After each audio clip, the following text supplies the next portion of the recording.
ఏ విషయాలను బట్టి ఈ రోజు నువ్వు కలవరపడుతున్నావు, ఒంటరితనంతో బాధపడుతున్నావా? అందరూ నిన్ను వదిలేసి ఒంటరిదానిగా నిన్ను చేసి ఒంటరివాడినిగా చేసి నీ మీద నిందలు అవమానాలు చేస్తున్నారా? నీవు చేసిన మేళ్లకు బదులుగా చాలా మంది కీడు చేయడం వల్ల కలవరపడుతున్నావా? లేదా ఒక అనారోగ్యం దేహంలో ఉందని, ఒక అప్పు బాధల్లో నువ్వు ఉన్నావని, రుణభారం నీ మీద మోపబడిందని ఏడుస్తున్నావా? బైబిల్ సెలవిస్తా ఉంది, యేసుక్రీస్తు ప్రభువారు మనకు శాంతిని ఇవ్వడానికి ఇష్టపడుతున్నారు. కానీ దేవుడిచ్చే శాంతి శాశ్వతమైనది, పవిత్రమైనది, పరిపూర్ణమైన సంపూర్ణమైన శాంతిని ప్రభు మనకు అనుగ్రహిస్తారు.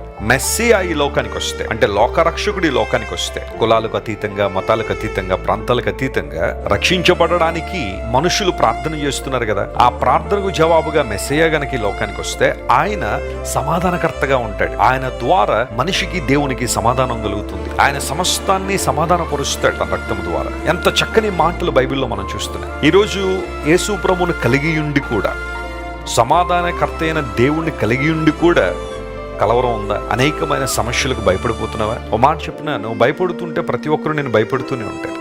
నువ్వు ఎప్పుడూ దానిలోంచి బయటకు రాలే. కానీ ఒక్కసారి దేవుడి నుండి ధైర్యం తెచ్చుకుని, దేవుడు నాకు వెలుగును, నాకు రక్షణే ఉన్నాడు, నేను ఎవరికి భయపడతానని దావీదు భక్తుడు అన్నట్టుగా నీవు ఆ మాట చెప్పగలిగితే ఆ భయరహితమైన ప్రాంతానికి ప్రభువుని నడిపిస్తాడు.